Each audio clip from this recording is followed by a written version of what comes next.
We are coming to you live from the Grad Partnership, and our mission as an organization is about improving graduation rates, but it's about building high-quality student success systems so that all of our school partners can really help students all the way to graduation and ready for their future.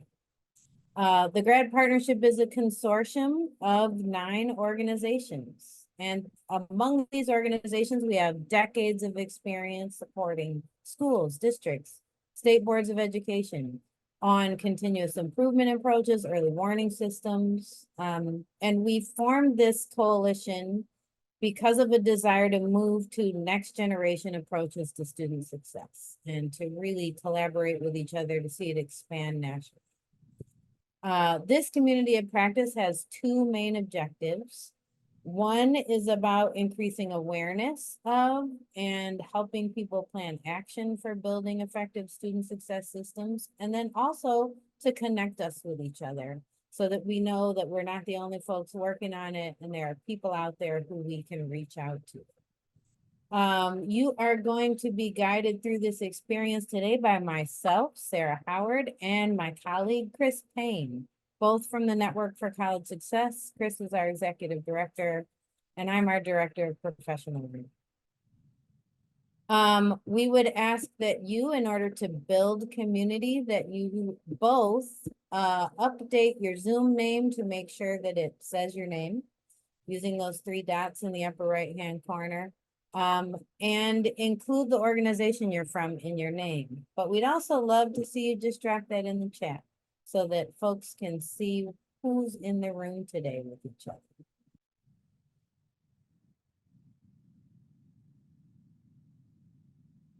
What we got in the room today, Chris? We got a whole bunch of good folks in this room today. Welcome, everybody. We have representation. Hey, Diane from Talent Development Secondary. We got Albuquerque Public School in the house today. We got Hannah. Hey, Hannah from Bar in Minneapolis. We got Megan from NCS.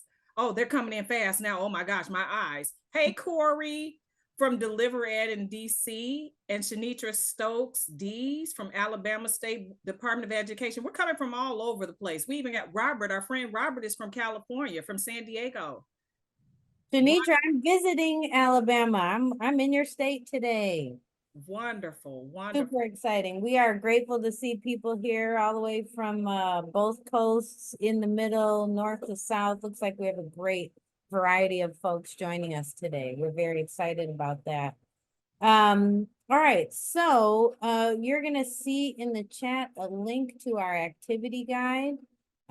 We anchor a lot of our work in the Oh, pardon me. Let me talk first about our community agreements. On the theme that I was mentioning earlier, the idea of connecting with each other, we have 5 community agreements to try to facilitate a strong community. One is that we share the air. There are going to be times when we put you in breakout groups.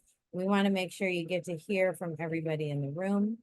We know we're not going to solve all issues related to the student success systems. It's a big undertaking in this 1 hour, so we accept non-closure. We use what we call the Chatham House rules. The idea is that in order to make it safe to share the details of our situations, we need to know that our colleagues will learn from our ideas, but they'll keep the details here. And then we want everybody to lean in and share. The way that we learn from each other is by hearing each other's experience. And then finally, we hope that you see that Chris and I are all about bringing joy into the laughter makes learning easier and fun. So back to that activity guide, we base our work in the Student Success Team Reflection and Action Tool.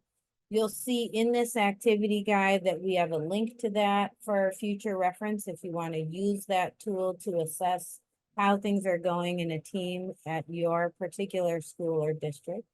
But the activity guide will help you through the activities that we are doing throughout this hour. And then just want to share with you our timeline where we are in the year. We had a series of sessions this fall. We're in the middle of our second series, which is focused on data-informed reflection and action in student success systems. Last time we talked a little about what data you need to have in place. And today we're going to focus on how you use that to really do adaptive analysis and response and improvement.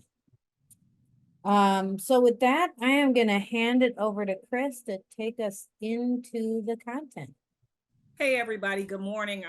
Or afternoon, depending on where you are. I'm so happy that you have joined us today. Today, we are going to talk about systems for adaptive analysis, response, and improvement. And we know that these are actually nestled within a broader student success system. So let's take a look at what a student success system is.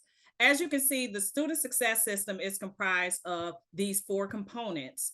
Each of these essential components, which are supportive community relationships, holistic real-time and actionable data, an adaptive analysis, response, and improvement system, and a shared set of student-centered mindsets. All of these reside in what we call enabling conditions. So school and district leaders foster these conditions and encourage opportunities for teams to come together for productive self-reflection, and they also model what that reflection for their schools and for their teams, so that adults show up wiser and ready and their best selves to support student success. Today, we're going to be focusing on the center where you see the yellow circle about improvement actions within a system.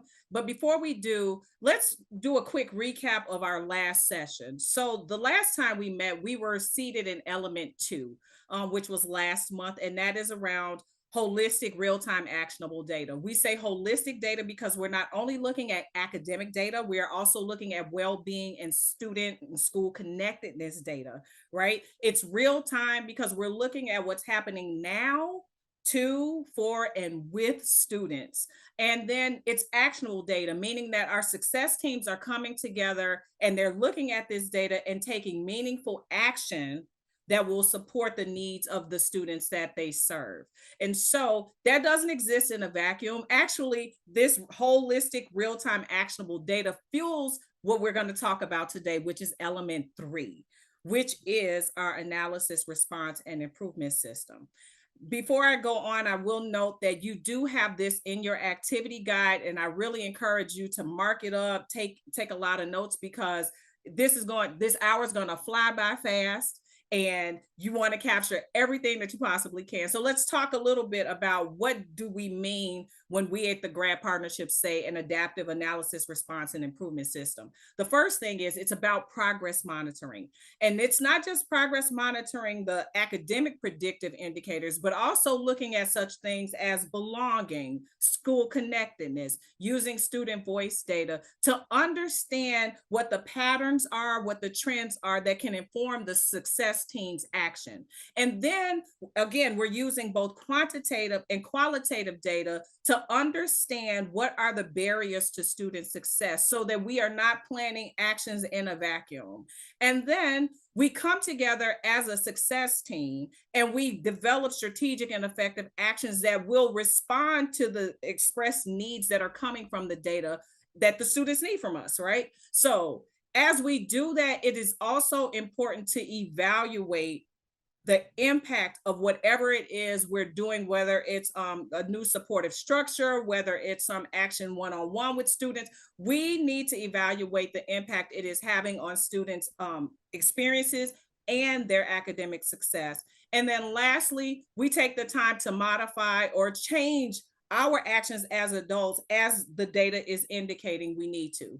One other note that I want to make is last month we had a couple of data strategists from the Network for College Success also share that this doesn't sit in a vacuum either, that it is important that every school, every district have what they call data arcs, which are basically a rhythm where the success teams are coming together on a regular basis to review the data, to see where they are making progress, to see where they are falling short, and then to course correct. So with that being said, you might say, yo, Chris, this is great. I'm so glad you shared all of this. Cognitively, this makes a lot of sense, but it would be really helpful if we could hear from somebody doing this today.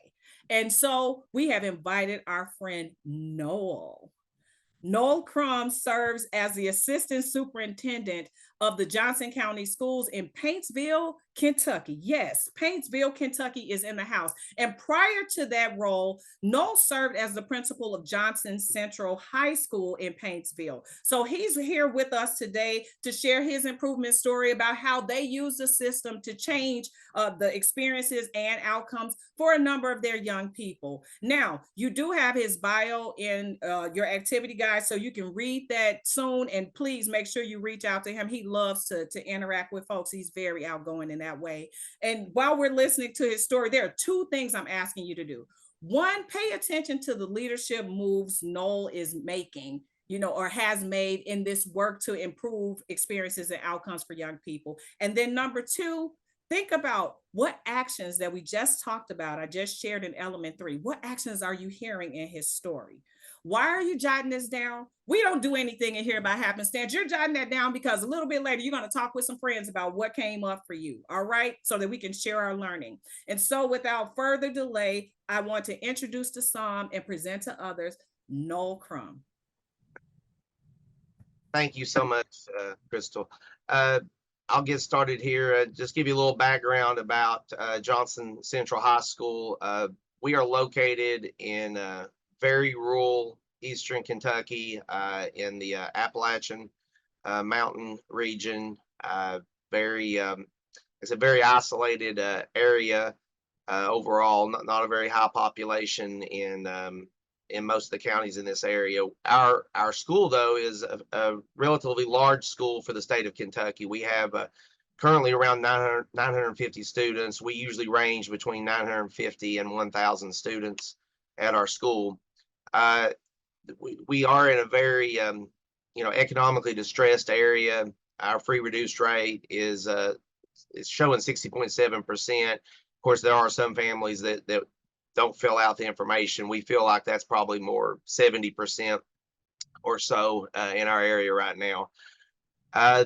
Our areas of concern before we got started with the BAR model were probably the same as almost any other high school.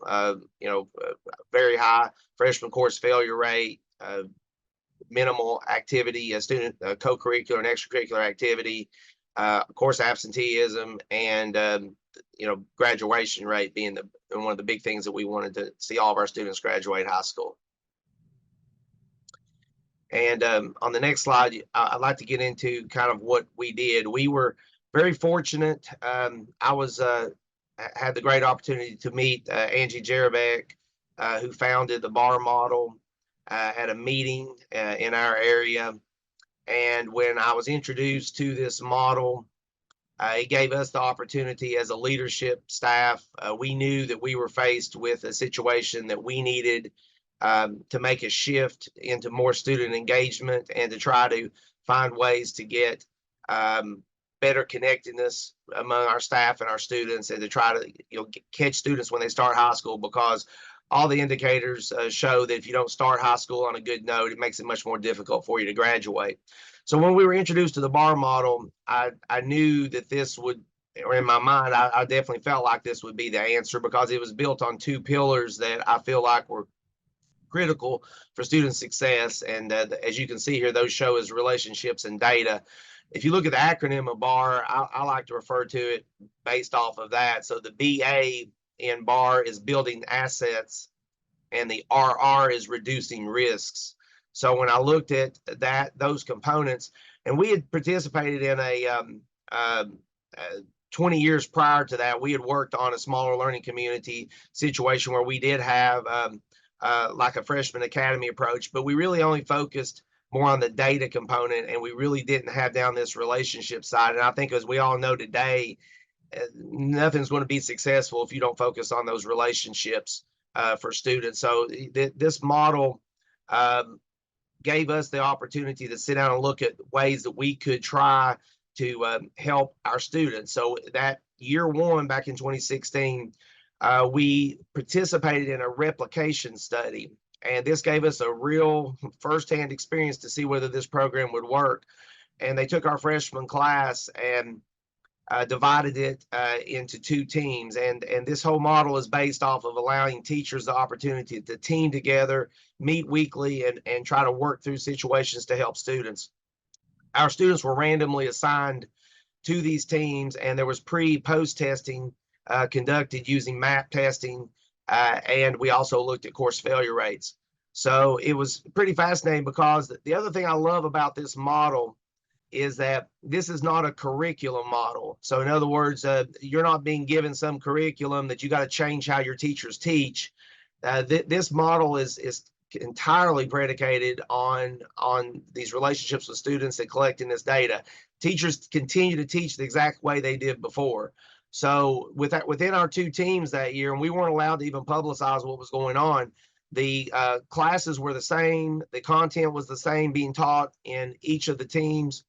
But at the end of the year, we had significant improvements academically in the bar team versus the non-bar team. So to get into the specifics of how that the model works, the building assets component focuses around something called I times. Now you see on this slide, it shows U time and I time. U time is the elementary school component that they use, but at the middle high school level, they use I times. And this is a wonderful process that you do a weekly 30 to 45-minute lesson. And these lessons are already created, and they really focus around SEL and on building relationships between students, between teachers and students, and also helping with conflict resolution, self-confidence, just a whole array of things to help students better themselves personally.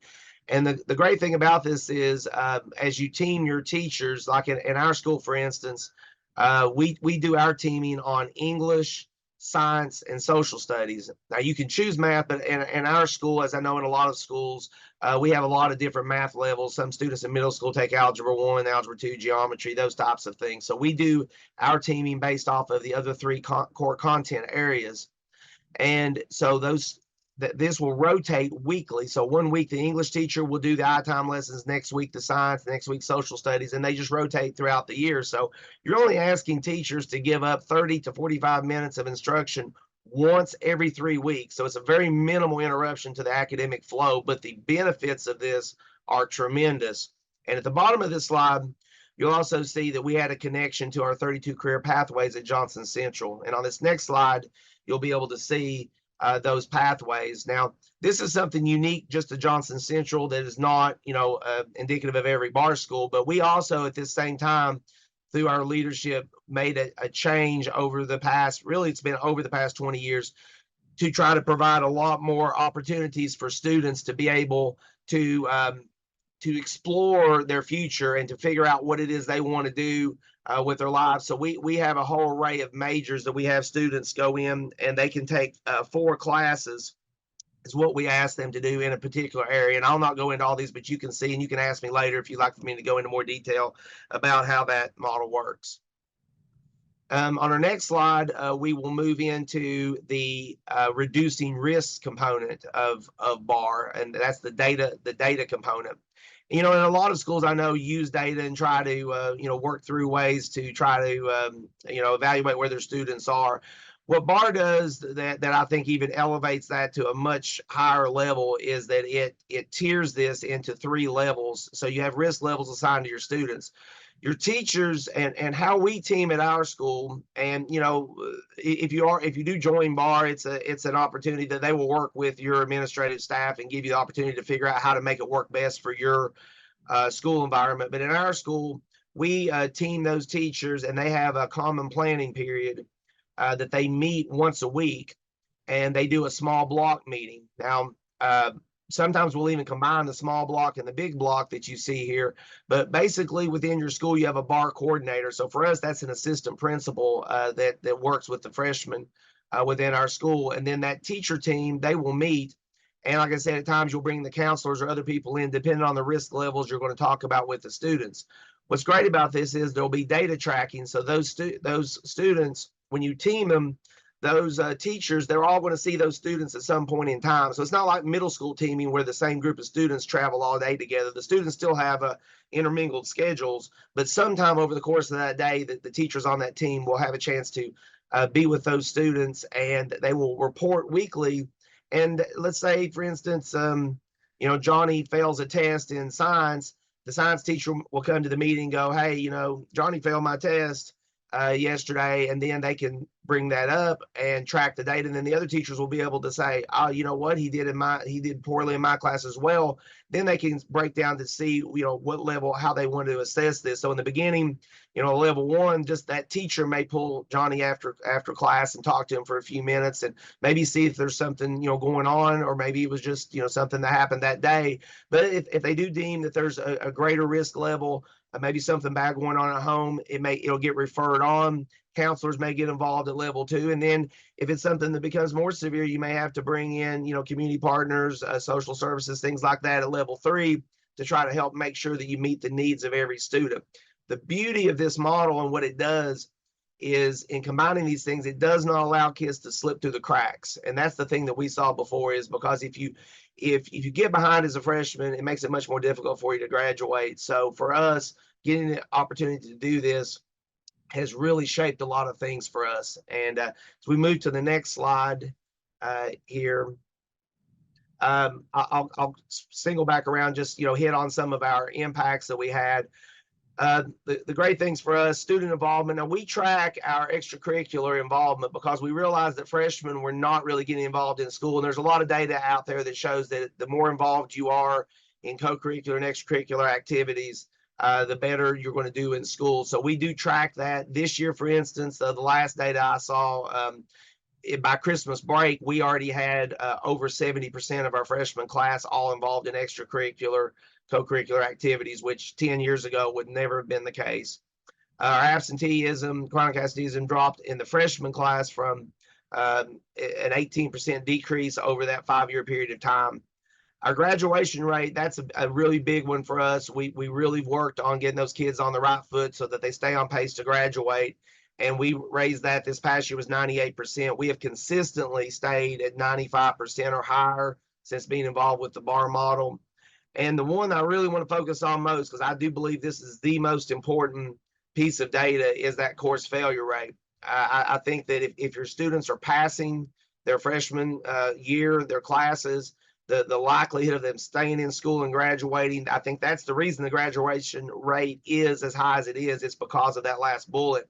And what we were able to do last year is one of the most proud things that I can point to, is that we actually got our failure rate all the way down to 1.9% for freshmen. Don't know if we can keep that up every year, but we've consistently stayed well below 5% since being part of the BAR program. And I think if you can stay in that area, your students are going to be very successful. So I can't say enough. In my career, I've never seen a program that really allows students to succeed the way they do. But it also, the other benefit is our teachers are closer together. The teacher connectedness is there.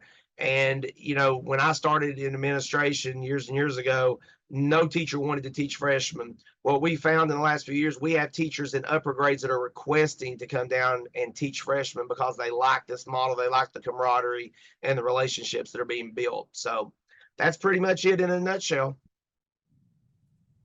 No, thank you so much for sharing of your experience. So proud of you, and so thankful that you would be open to sharing your experiences with us today. I do have a question for you, because as you were the school principal leading that work, one of the questions that comes up immediately for me is, how did you get adults to get on board with doing this? Well, the thing that when we made the decision to do that, and it was a little bit, like most schools don't do this replication study. Now, that was a little more stressful. If you just join BAR, you don't have to worry about trying to not publicize it and not, having these. So it was a little more stressful than normal because of the replication study. But I'll tell you what BAR does, I didn't bring this up before, that really sets everything off on the right thing. You have a coach assigned to you through BAR, and they provide 2 days of on-site training. So really, that's how you get the buy-in, because I've participated in these trainings, and we've actually done it. We did a reboot a few years ago because we'd had a lot of turnover with staff.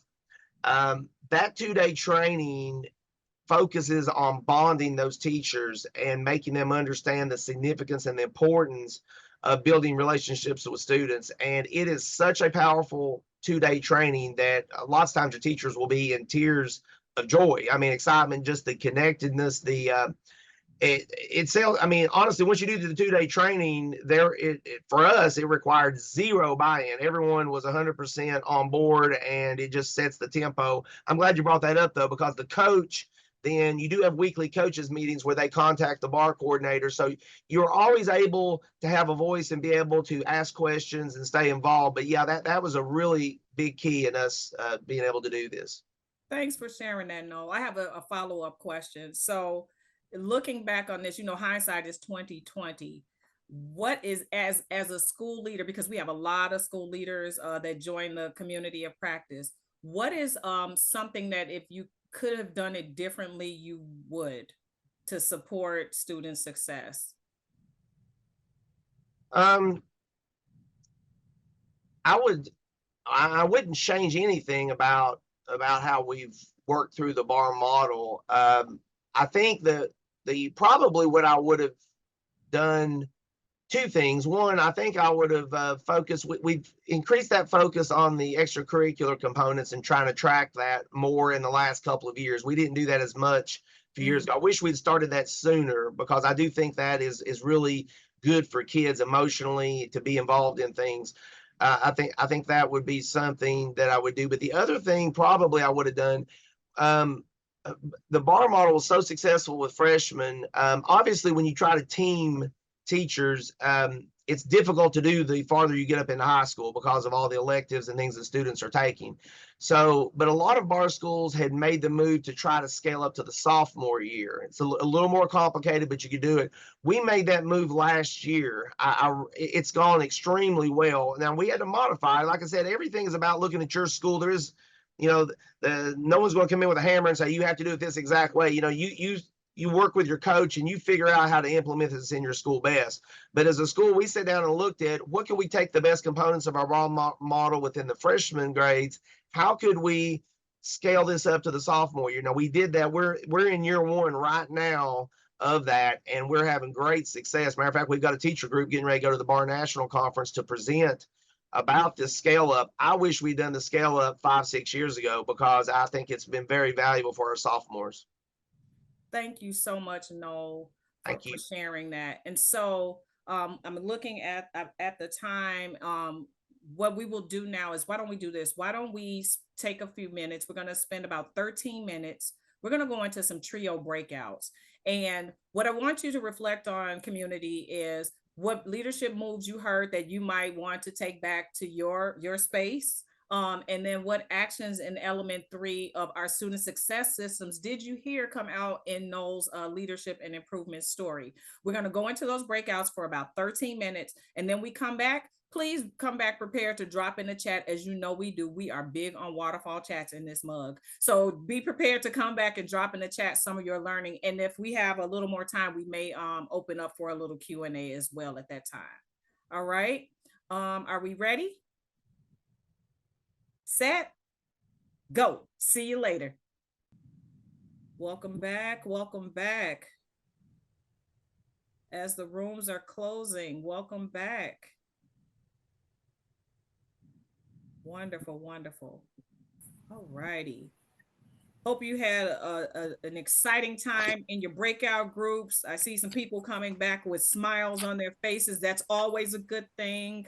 But before we move on, I noticed in the chat that there was a question posed by one of our COP members. And so, Noel, I am going to share that question with you at this time. I think it was from Jane. And her question is, how did you increase student participation in extracurriculars?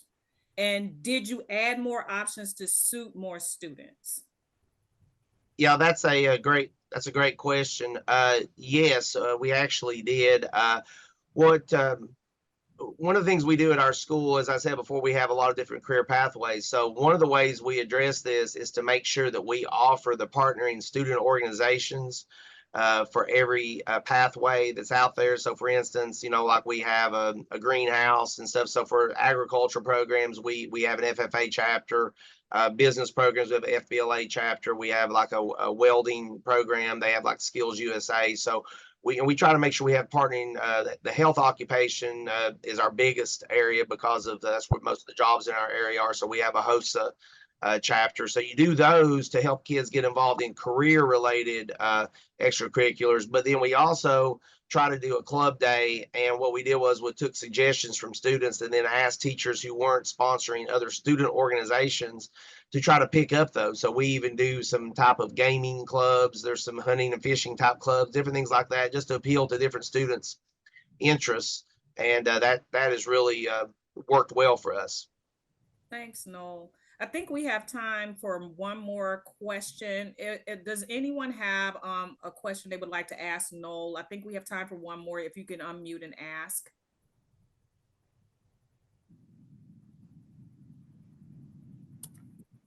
Hi, Noel. This is Sherry from Albuquerque Public Schools. I was just really interested in hearing maybe a little bit more about the Community Connect model. So you mentioned when the student gets to level 3 that there's a community partner that engages, and just maybe like what kind of community partner and maybe what that looks like. Sure. And and this could vary in different schools. What I've learned, different states have different ways, I guess, of how they approach more challenging situations. Kentucky has something that is really great, and I know a lot of states don't have the exact same roles, but we have something at every school. Every high school in the state has a youth services center, and there's a youth services center coordinator. And that person is an unbelievable resource that actually, they're either in your building or connected to the building. Like in ours, it's actually inside the high school. And that person's job is to really help kids with needed resources and to help them.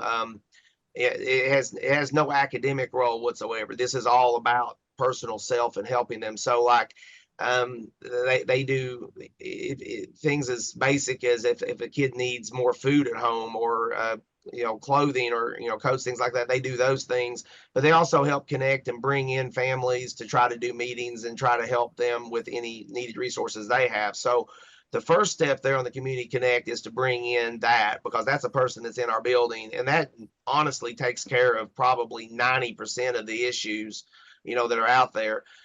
We also have in our school, and I don't know how it is in your state and varies in other states, but because of a lot of the mental health issues and concerns, we actually have a station. We allow them to use one of the offices. They're not an employee of our school district, but we have contracts with mental health service providers, and they actually have an office. One of them does in our school, and they'll even bring in others if there's an overflow. But they will actually, if it's an issue that needs counseling beyond what a high school counselor can provide, they will actually set up appointments, and they can bill Medicaid to that student's insurance, and they will meet with them in our school.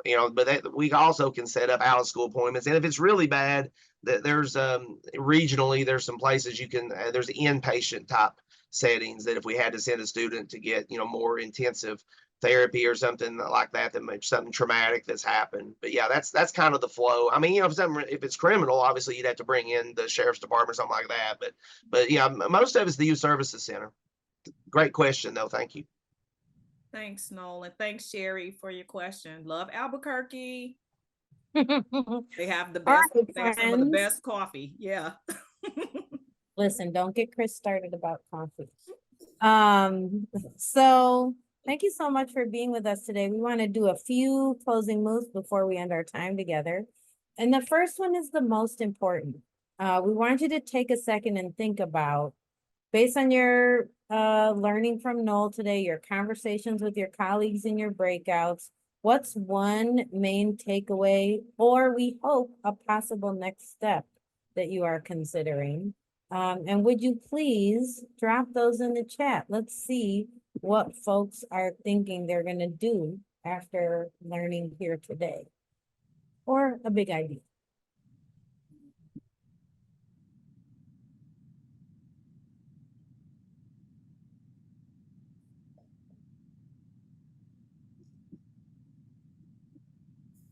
I see one takeaway already in the chat, Sarah, What you got? about interviewing young people to better understand their perspectives, their learning styles. And it's interesting because they're saying they're utilizing social media and to video their responses. That's kind of cool.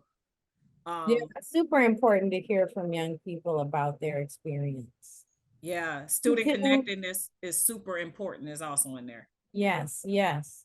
And it really, you know, we have a friend who says that a young person's experience from their perspective is their reality. And so we really need to hear it as their truth instead of trying to talk them out of it. Mhm. We're also hearing about, you know, how actions are critical, but the mindset shifts that are necessary from the adults is key. Yeah, yeah.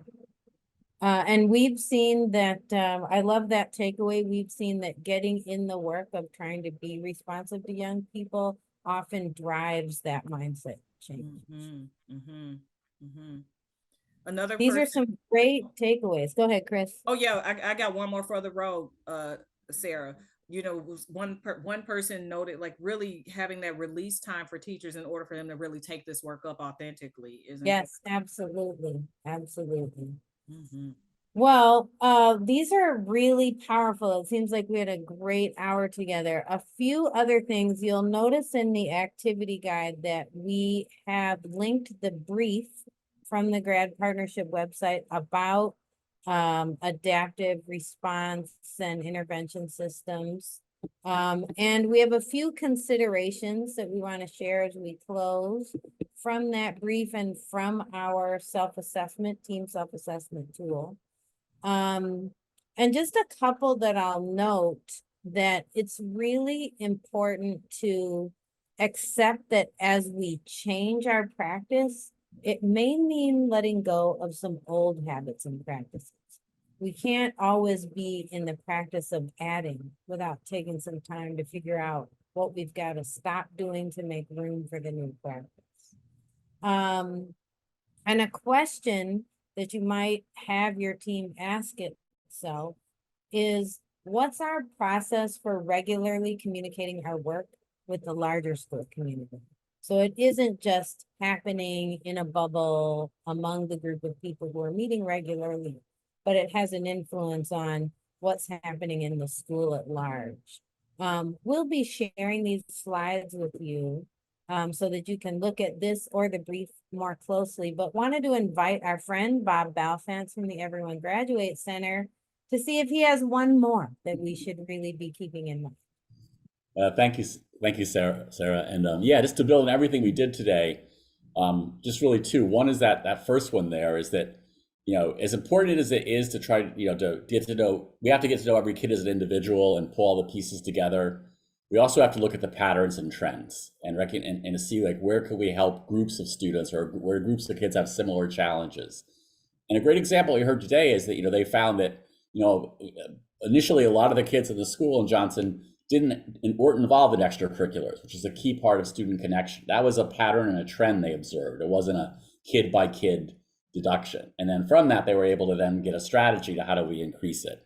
So I think that's a key thing to always remind ourselves, and just to, you know, double down on, we have to figure out, do whatever it takes. Each school can solve it differently, but we have to create space where teams of teachers that share kids in common to some extent can get together and pool their insights, because that's where the magic happens. And that's the big shift that really helps a school move from, you know, far too many kids saying nobody knows me, nobody cares, to this is a place I want to be. And if you can make that shift, almost everything else will follow from that. Would be my final thought. Yeah, I love that. Thank you so much, Bob. And we thank all of you for spending this hour with us today. We really appreciate your time, your thoughts, your contributions to the collective learning. And it's really important to us to keep these community of practice sessions powerful. And so we ask for your feedback. We take it very seriously. We read them every time. They inform how we plan for the next one. So if you would please, before you go today, it's a short survey, take a few minutes. There's the link in the chat to make it easier. There's also a link in the activity guide. So you can take a few minutes to fill that out. I'm gonna run through the rest of our closing moves and then save the time for you to actually give us that feedback. So you will see that next you can find us at the Carnegie Summit in San Diego, offering several sessions throughout the summit. That is taking place March 24th to the 27th, I think. And so if you're gonna be at Carnegie Summit, please come find us, come to one of our sessions.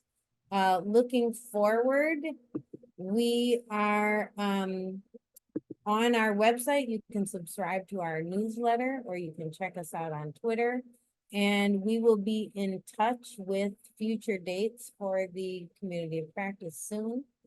And thank you so much for being with us today. One last plug for take a moment and fill out that feedback survey while the music plays.